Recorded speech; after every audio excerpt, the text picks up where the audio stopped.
பேர் மாலாராம Stanley steel committee member.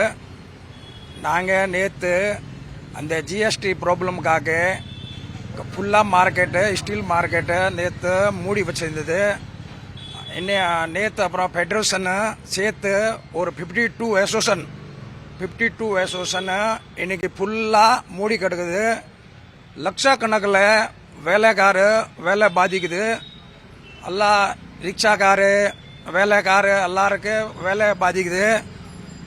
ஒரு நாள் க்ளோஸ் பண்ணி வச்சானாக்கா கோடிக்கணக்கில் லாஸ் ஆகுது. அது ஏனால் லாஸ் ஆகுதுன்னா அதுக்கு காரணம் ஜிஎஸ்டி காரணம்.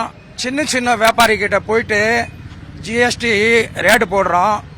அதுக்கு என்ன லீகலாக போட்டால் பரவாயில்ல, அன்லீகலாக போடுறோம். அதுக்கு என்ன ரீசன் கூட சொல்ல மாட்டேங்கிறாங்க ஜிஎஸ்டிக்காரு. வந்த உடனே கடை கேமரா ஆஃப் பண்ணுறான், மொபைல் கையிலேருந்து எடுத்துடுறான், வீட்டில் போய் டார்ச்சர் பண்ணுறான். ஃபேமிலி கிட்ட போயிட்டு எல்லாம் ஓரமாக உட்காருங்க, யார் இங்கே எழுந்திரிக்கூடாது, அந்த மாதிரி ஓரமாக உட்கார வைக்கிறாங்க. உங்களுக்கு என்ன இருக்கு, உங்ககிட்ட என்ன கோல்டு இருக்கு, உங்ககிட்ட என்ன பைசா இருக்கு, வீட்டில் எல்லாம் எடுங்க, அந்த மாதிரி டார்ச்சர் பண்ணுறாங்க ஜிஎஸ்டிக்காரு. சின்ன சின்ன வியாபாரிக்கு பாதிக்குது. அவன் வியாபாரி வருஷத்தில் 5 லட்ச ரூபா சம்பாதிக்கிறான், 10 லட்ச ரூபா சம்பாதிக்கிறான். அவங்ககிட்ட போய் டார்ச்சர் பண்ணனா அவன் என்ன ஆகும், நிலம்ல வியாபாரி போயிடுவான். எல்லாருக்கும் வேலை பாதிக்குது. ஒரு வியாபாரி ஒரு கடையில் 10 பேருக்கு வேலை கொடுக்குறான், ஒரு கம்பெனிக்காரு 20-30 பேருக்கு வேலை கொடுக்குறான். அந்த மாதிரி இந்த ஸ்டீல் மார்க்கெட்டில் 5000 கடை இருக்கு. 5000 கடை ஒரு 2 நாள் லீவ் போட்டானா லட்சக்கணக்கில் வேலை பாதிக்குது. அது யார் காரணம் ஜிஎஸ்டி கார் தான். நாங்கள் ஜிஎஸ்டிக்கு வருஷம் ஜிஎஸ்டி கட்டுறோம். யார் ஜிஎஸ்டி ஜாஸ்தி கட்டுறாங்க அவங்ககிட்ட ஜிஎஸ்டி கார் ரேட் வருது. அதுக்கு என்ன காரணம், எல்லாம் பிளாக்மெயில் பண்ணுறாங்க. ஏன்னா பைசா ஃபுல்லாக அவங்ககிட்ட steel market, gold market, electric market, மளிகடை மார்க்கெட்டு எல்லாம் இங்கே தான் பைசா இருக்கு. அதனால இங்கே அடிக்கடி ரேடு போடுறாங்க. அதே நியாயமாக ரேடு போட்டால் பரவாயில்ல, அடிக்கடி ரேடு போடுறாங்க, பிளாக்மெயில் பண்ணுறாங்க, கூஸ்கோரி கேட்குறாங்க, லஞ்சம் கேட்குறாங்க.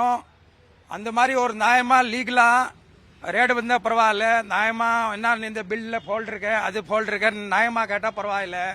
வியாபாரிக்கு நியாயமாக கேட்டால் ஒன்றும் ஜிஎஸ்டிக்கு ப்ராப்ளம் இல்லை. ஜிஎஸ்டி மாதம் ஜிஎஸ்டி கட்டுறாங்க எல்லா வியாபாரி. அதனால நான் ஜிஎஸ்டி டிபார்ட்மெண்ட்டுக்கு கை எடுத்து கூப்பிட்றேன். ஏன் நீங்கள் சின்ன வியாபாரிக்கு போய் பிளாக்மெயில் பண்ணுறீங்க? நியாயமாக நீங்கள் போய் கேளுங்க. போய் அடுத்து ஜிஎஸ்டி கடையில் போய் நோட்டீஸ் கொடுங்க, நாங்கள் உங்ககிட்ட ரேடு வரோம்.